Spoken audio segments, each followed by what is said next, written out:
Ya, yang kedua tentang makrifat zat.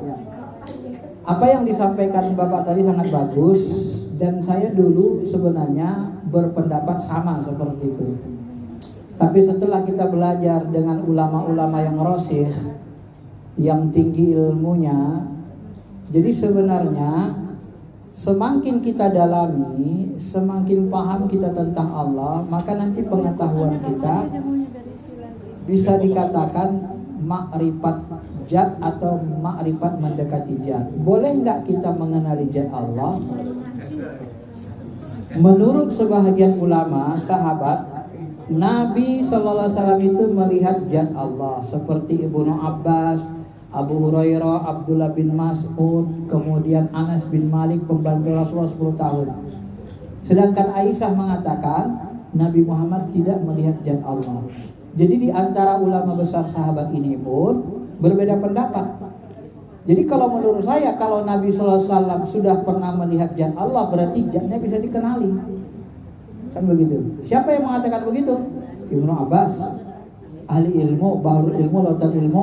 Abu Hurairah yang memiliki ilmu rahasia, diajarkan 2 ilmu, satu yang diajarkannya ke sahabat, satu lagi nggak boleh diajarin. Itu ilmu zat mungkin. Kemudian Abdullah bin Mas'ud, Anas bin Malik, pembantu Rasul 10 tahun. Jadi Bapak Ibu yang dirahmati Allah, makrifat ini bertingkat-tingkat, berlapis-lapis. Pertama, makrifat sifat, kita mengenali sifat Allah, wujud, qidam, baqa, mukhallafatul lil hawadis, qiyamuhu binafsihi wahdaniyah. Ini kan makrifat sifat. Ada makrifat asma, asmaul husna. Ya man huwallahu alladzi la ilaha illa huwa rahmanur rahimul malikul quddus salamul mu'minul muhaimin azizul jabbar. Ini namanya makrifat asma, asmaul husna. Ada makrifat af'al. Makrifat af'al itulah kita melihat langit dan bumi, perbuatan Allah itu. Melihat ciptaan Allah itu af'alnya dari perbuatan. Melihat perbuatan Allah itu af'alnya dari ciptaannya. Lihat langit dan bumi. Langit itu diciptakan gak pakai tiang, gak ada tiangnya. Tapi dia gak cobel, gak runtuh, gak luka, gak hancur. Udah miliaran tahun, ribuan tahun, ratusan ribu tahun, Allah. Tapi gak ada yang jatuh. Kalau rumah ini nanti mungkin 300-400 tahun mungkin ini udah ada yang rusak, ya kan? Tapi langit yang Allah ciptakan tuh gak ada rusaknya. Hal taro mim futur. Adakah kalian melihat ada yang cobek, bengkok? Gak ada. Nah itu melihat afalnya. Jadi melihat afalnya dengan melihat ciptaannya. Kalau makrifat zat atau mendekati zat itu nanti hanya kita peroleh kalau kita mendapatkan guru yang tinggi ilmunya dalam ilmu tarekat tasawuf.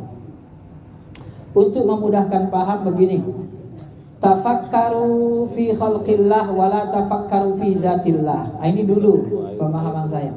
Pikirkanlah ciptaan Allah, jangan pikirkan zatnya. Kenapa? Zatnya itu tidak bisa digapai oleh akal pikiran. Yang bisa menggapai zatnya itu adalah lub, inti ruh, mata ruh. Maka zabal fuadu ma ra'a. Muhammad tidak mendustakan apa yang dia lihat. Yang dia lihat apa? Kata Ibnu Abbas, Nabi Muhammad melihat zat Allah. Bagaimana cara melihat zat Allah? Melihatnya dengan lub, inti hati, inti ruh. Kenapa? Yang berdialog dengan Allah itu alastu bi rabbikum qalu bala syahidna. Yang bisa dialog dengan Allah itu adalah ruh. Jadi menyaksikan Allah itu bukan dengan akal, tetapi dengan inti ruh. Memandang zatnya. Itu menurut sebagian ulama, ya. Jadi tidak ada kekafiran di situ. Kenapa? Kalau kita katakan kafir, Ibnu Abbas kafir dong. Abu Hurairah kafir dong. Abdullah bin Mas'ud, Anas bin Malik pembantu Rasul 10 tahun kafir. Kenapa? Karena menganggap Nabi menyaksikan jatnya. Jadi tidak ada ilmu kafir itu. Jadi menyaksikan jat itu pakai inti ruh, mata ruh, lubbun namanya. Nah, untuk mendekati jat, kalau saya kadang saya sebut gini, atau ma'rifat mendekati jat. Ma'rifat mendekati jat itu begini. Jat Allah itu di balik ruang kosong ini. Di dalam ilmu fisika kuantum, di balik ruang kosong ini ada energi yang sangat kuat yang bisa menghancurkan segalanya. Dan yang mengendalikan energi di balik ruang kosong ini, itulah jatnya, jat wajibul wujud. Yang gak ada bentuk, gak ada rupa, gak ada warna.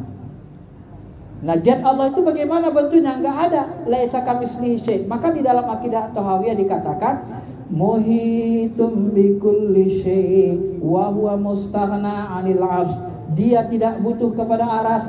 Jatnya meliputi langit dan bumi. Wa huwa fawqa ibadihi, dan dia berada di atas hamba-hambanya.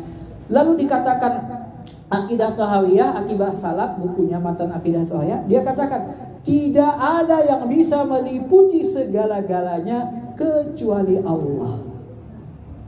Ada enggak makhluk yang bisa meliputi segala-galanya? Enggak ada. Hanya jatnya yang bisa meliputi segalanya. Karena itulah dia mengetahui segala-galanya. Nah, laisa kamitslihi syai', benar, karena tidak ada makhluk yang bisa meliputi segalanya. Yang bisa meliputi segalanya cuma jatnya. Karena itulah dia bisa mengetahui segala-galanya. Wa ma tasqutu min waraqatin illa ya'lamuha. Tidak ada daun yang gugur di tengah hutan gelap, gugur jatuh kecuali dia tahu. Wala habbatin fi khardalin minal. Tidak ada satu biji, tidak ada satu atom, satu partikel terkecil di dalam dasar bumi yang sangat dalam di tengah laut hitam. Wa huwa ya'lamuha, kecuali dia tahu. Makanya Al-Ghazali mengkafirkan ulama filsafat. Orang filsafat mengatakan Allah tidak mengetahui yang kecil-kecil, yang rinci-rinci. Kafirlah mereka. Kenapa? Karena Allah mengetahui segala-galanya. Kenapa dia mengetahui segala-galanya? Karena dia meliputi segala-galanya. Apa ayatnya? Banyak. Wallahu muhitum bikulli syai'. Itu Al-Quran. Allah meliputi segala. Ini ma'rifat jat namanya, Pak. Ya? Allah meliputi segala-galanya. Maka hati-hati kalau durhaka sama Allah. Kalau Allah mau, dia hentikan detak jantung kita, stroke, mati. Maka disebut orang-orang durhaka itu nasiyatin kalibatin khati'ah falyad'una. Ya. Kalau orang-orang yang durhaka itu kami stop nasiyatin kalibatin khati'ah. Kami stop pusat gerakan otak mereka sehingga stroke, enggak bisa ngapa-ngapain. Kenapa? Dia meliputi segala-galanya. Wa nahnu aqrabu ilaihi min hablil warid. Dia itu lebih dekat dari tulang leher. Ketika kita menarik nafas, siapa yang menciptakan oksigen yang kita hirup? Siapa yang menciptakan? Yang menciptakan oksigen siapa, Bu? Allah, bukan orang Indonesia, bukan Amerika, bukan Cina, bukan Jepang. Yang menciptakan oksigen Allah. Mana lebih dulu ada oksigen yang diciptakan Allah daripada jatnya? Lebih dulu ada jatnya.